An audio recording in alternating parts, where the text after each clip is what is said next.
కర్నూలు జిల్లాలో జరిగిన ప్రమాదం యావత్ భారతవనాన్ని ఇంకోసారి ఉలిక్కిపడేలా చేస్తుంది. ప్రైవేటు బస్సుల తీరుని ఇంకోసారి ప్రశ్నిస్తోంది. మరీ ముఖ్యంగా ఈరోజు జరిగిన ఘటన ఒక్కసారిగా అందరినీ షాక్ గురి చేస్తే ఈ ఘటనలో ఇప్పటికీ 20 మంది మరణించడం, దుర్మరణం పాలవ్వడం ప్రస్తుతం అందరినీ షాక్ గురి చేస్తోంది. మరీ ముఖ్యంగా ఈ ఘటన ఎలా జరిగింది, ఈ ఘటనకు సంబంధించి దర్యాప్తు అయితే ముమ్మరమవుతోంది.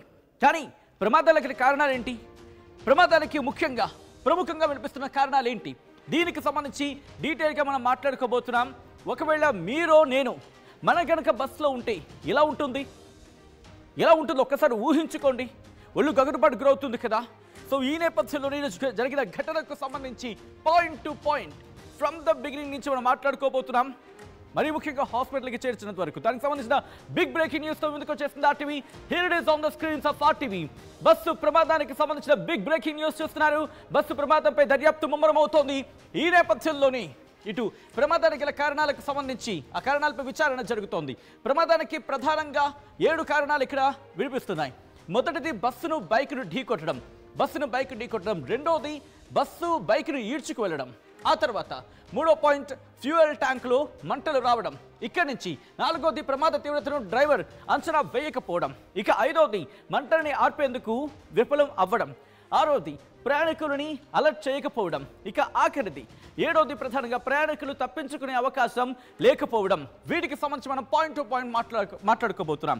ప్రప్రథమంగా ద వెరీ ఫస్ట్ పాయింట్ ఏమొస్తుంది, ఎంట్రన్స్కి సంబంధించి, ఆ బస్ ఎంట్రన్స్కి సంబంధించి ఒకటే ఎంట్రన్స్ ఉంటుంది, ఒకటే ఎగ్జిట్ ఉంటుంది. అండ్ ఎమర్జెన్సీ గేట్స్కి సంబంధించి మాట్లాడుకున్న సందర్భంలో ఓ బిగ్గెస్ట్ క్వశ్చన్ మార్క్ వాటికి సంబంధించి దాని గురించి డీటెయిల్గా మాట్లాడుకుందాం. సో ఎమర్జెన్సీ గేట్ ఎక్కడ ఉంటుంది, ఎంట్రన్స్ అండ్ ఎగ్జిట్ గేట్ ఎక్కడ ఉంటుంది, వెరీ ఫస్ట్ ఎంట్రన్స్లోనే ఉంటుంది. ప్రమాదం జరిగింది కూడా అక్కడే, ప్రమాదం జరగడం కూడా అక్కడే. ఈ నేపథ్యంలోనే ఈ ప్రమాదం అంతటి తీవ్రతకు వెళ్ళిపోయింది. అరౌండ్ 3 గంటల 30 నిమిషాల ప్రాంతం ఉదయం 3 గంటల 30 నిమిషాల ప్రాంతంలో ఒక బైక్ అదుగు మీరు చూస్తున్నారు కదా ఆన్ స్క్రీన్. ఆ బైక్కి సంబంధించి మీరు చూస్తున్నారు, బస్సు కింద ఇరుక్కున్న బైక్కి సంబంధించి ఈ బైక్ని బస్సు ఢీకొట్టింది. ఎక్కడ ఎగ్జాక్ట్గా 3 గంటల 30 నిమిషాలు ఉదయం, అంటే అర్ధరాత్రి. అందరూ మంచి నిద్రలో ఉంటారు. ఇంకా చెప్పాలంటే గాఢమైన నిద్ర, ప్రపంచాన్ని మర్చిపోయే నిద్ర అనే చెప్పుకోవాలి. దానికోసమే ఈ ఓలో బస్సెస్ని దాదాపుగా బుక్ చేసుకునేది. సుదూర ప్రాంతాలకు వెళ్ళాలనుకున్నప్పుడు హ్యాపీగా రెస్ట్ తీసుకొని, పడుకొని, విశ్రాంతి తీసుకొని ట్రావెల్ చేయొచ్చు అని చెప్పి. సో ఈ క్రమంలోని ఈ బస్సుకు సంబంధించి మాట్లాడుకున్న క్రమంలో ట్రావెల్ చేస్తున్నప్పుడు, అంటే బస్సు ఇలా వెళ్తున్న క్రమంలో బైక్కి సంబంధించి వచ్చినప్పుడు బైక్ను ఢీకొట్టింది బస్. ఢీకొట్టిన తర్వాత ఏం జరిగింది, 3 గంటల 30 నిమిషాల ప్రాంతంలో ఢీకొట్టిన తర్వాత ఆ బైక్ బస్సు కిందకి వెళ్ళిపోయింది. బస్సు కిందకి వెళ్ళిపోయిన విషయం మీరు చూడడం జరుగుతుంది. ఇక్కడ ఆ బస్సు కిందకి వెళ్ళిపోయింది, చూసారా? వెళ్ళిపోయిన తర్వాత మీరు చూస్తే ఆ ఫ్యూయల్ ట్యాంక్ అసలు బస్సు కిందకి ఇటు బైక్ వెళ్ళిపోయిన తర్వాత ఎందుకు ఇంతలా మంటలు వచ్చాయి? ఎవరికైనా కామన్గా వచ్చే క్వశ్చన్ ఇది. బట్ ఈ కామన్ క్వశ్చన్కి కామన్గానే ఆన్సర్ ఉంటుంది. ఏమని? మరి ముఖ్యంగా తార్ రోడ్డు మీద ఒక చిన్న బైక్ గీసుకుంటూ వెళ్ళింది అనుకుందాం, లేకపోతే రాపిడితో వెళ్ళింది అనుకుందాం. ఒక చిన్న నిప్పు కణికలు, అగ్నికిరణలు చిన్న వస్తూ ఉంటాయి, అంటే ఒక చిన్న మంట పుడుతుంది, చిన్న నిప్పు పుడుతుంది. సో ఇక్కడ కూడా జరిగింది అది. అయితే బైక్ ఢీకొట్టినప్పుడు కాదు, బైక్ని ఈడ్చుకుంటూ వెళ్ళింది. 1 కాదు 2 కాదు, ఏకంగా 300 మీటర్లు ఈ బస్సు ఆ బైక్ని ఢీకొట్టిన తర్వాత కింద ఇరుక్కుపోయిన తర్వాత ఈడ్చుకు వెళ్ళిపోయింది. ఏకంగా మొత్తం 300 మీటర్ల వరకు కూడా ఈడ్చుకు వెళ్ళిపోయింది. ఇదే ఈ ప్రమాదానికి సంబంధించి ప్రధాన కారణం. ఇక్కడే ప్రమాదం తీవ్రత కూడా పెరిగింది కూడా ఇక్కడే. కారణం ఆ బైక్ వెళ్ళి ఫ్యూయల్ ట్యాంక్కి సంబంధించి ఎప్పుడైతే మంటలు అంటుకున్నాయో ఆ మంటలు ఇటు ఆ ఫ్రంట్ బాడీకి సంబంధించి మంటలు అంటుకున్నాయి. అయితే బైరెడ్డి శబరి కూడా మాట్లాడిన సందర్భంలో ఒక మాట అన్నారు. ఏమని? ఇదంతా 3 నిమిషాలను జరిగిపోయింది మంటలు వ్యాపించడం అని చెప్పి. అంటే బైక్ ఢీకొట్టిన తర్వాత ఈ బస్సు ఆ బైక్ రాపిడికి మంటలు అంటుకోవడం, 300 మీటర్ల ట్రావెలింగ్లో ఢీకొట్టిన తర్వాత 300 మీటర్లు ఈడ్చుకు వెళ్ళడంలో మంట రాజుకోవడం, ఆ మంటని డ్రైవర్ గమనించడం, మరి డ్రైవర్ గమనించిన తర్వాత వెంటనే అలర్ట్ చేస్తుండాలి కదా. ఇక్కడే నిర్లక్ష్యం జరిగింది.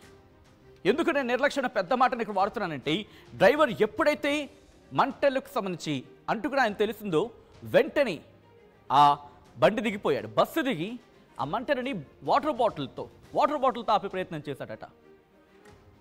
వాటర్ బాటిల్తో ఆ మంటని ఆపే ప్రయత్నం చేశాడు. అంటే ఒక వాటర్ బాటిల్ తీసుకొని వాటిని చల్లే ప్రయత్నమో వాటిని అంటే చిన్న మంట అడ్డుకున్నాడు.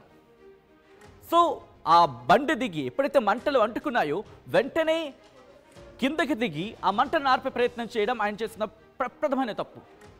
మంటలు అంటుకున్న తర్వాత అది చిన్నదో పెద్దదో బండి ఆపి, బాబు బండికి మంటలు అంటుకున్నాయి ముందు దిగిపోండి అని చెప్పి అక్కడ ప్రయాణికుని వాళ్ళకి చెప్పుంటే, వాళ్ళని అలర్ట్ చేస్తుంటే, వాళ్ళకు అప్రమత్తం చేస్తుంటే ఈరోజు ఇంత ప్రమాదం వచ్చిండేది కాదు. మీరు చూడొచ్చు బైక్ పార్ట్స్ మీరు చూస్తున్నారు. ఆ బైక్ ఢీకొన్న తర్వాత, బస్సు బైకు ఢీకొన్న తర్వాత ఆ బైక్ పార్ట్స్ చల్లా చెదురుగా అక్కడ పడిపోయి ఉన్నాయి. ఆ బైక్కి సంబంధించి ఆ మీటర్స్ కావచ్చు, లేకపోతే దానికి సంబంధించి మిగిలిన బాడీ పార్ట్స్ కావచ్చు, అవి ఎక్కడికక్కడ చల్లా చెదురుగా పడి ఉండిపోయాయి. అంటే ఏ స్థాయిలో ఢీకొట్టిందో ఒక్కసారి అర్థం చేసుకోండి. సో ఈ క్రమంలోని మొత్తంగా చూసుకున్నప్పుడు ఒక్కసారిగా ఢీకొన్న సందర్భం, అంటే ఢీకొట్టిన తర్వాత అలా ముందుకు వెళ్ళిపోతూ ఉంటుంది. 300 మీటర్లు ఈ రాపిడికి 300 మీటర్లకు సంబంధించి వెళ్ళిన తర్వాత ఎప్పుడైతే ఈ మంటలు అంటుకున్నాయో మంటను ఆపే ప్రయత్నం చేశాడు, దిగిపోయి మంటలు ఆపే ప్రయత్నం చేశాడు. కానీ అక్కడ ఉన్న ప్యాసింజర్స్ని అలర్ట్ చేయలేదు. ప్యాసింజర్స్ని అలర్ట్ చేస్తుంటే వాళ్ళు దిగిపోయి ఉండేవాళ్ళు.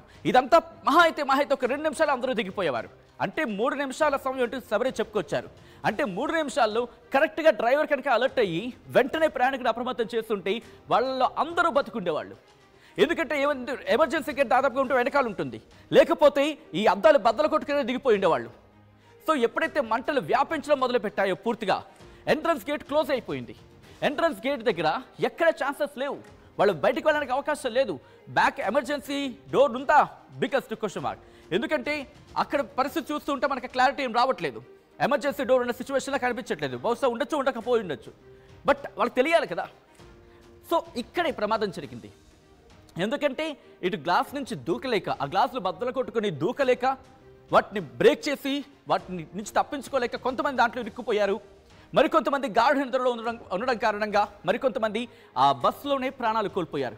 మరికొంతమందికి ఊపిరి ఆగక, ఊపిరి సరిపోక మరికొంతమంది ఆగిపోయిన పరిస్థితి అక్కడ. దాంట్లో మరికొంతమంది ప్రాణాలు కోల్పోయారు. సో ఇది ప్రమాదానికి ప్రధాన కారణంగా మాట్లాడుకున్న సందర్భంలో ప్రస్తుతం ఇన్వెస్టిగేషన్ ఎంతవరకు వచ్చింది, అక్కడ అధికారులు ఏమంటారు, డీటెయిల్గా మాట్లాడుకునే ప్రయత్నం చేద్దాం. మా ప్రతినిధి చల్లనాయుడు అప్డేట్స్ అందించేందుకు సిద్ధంగా ఉన్న ఒకసారి చల్లనాయుడు దగ్గరికి వెళ్ళే ప్రయత్నం చేస్తున్నాను. చల్లనాయుడు, ప్రస్తుతం ఇన్వెస్టిగేషన్కి సంబంధించి ఎంతవరకు వచ్చింది, ఏ కారణాలు ప్రధాన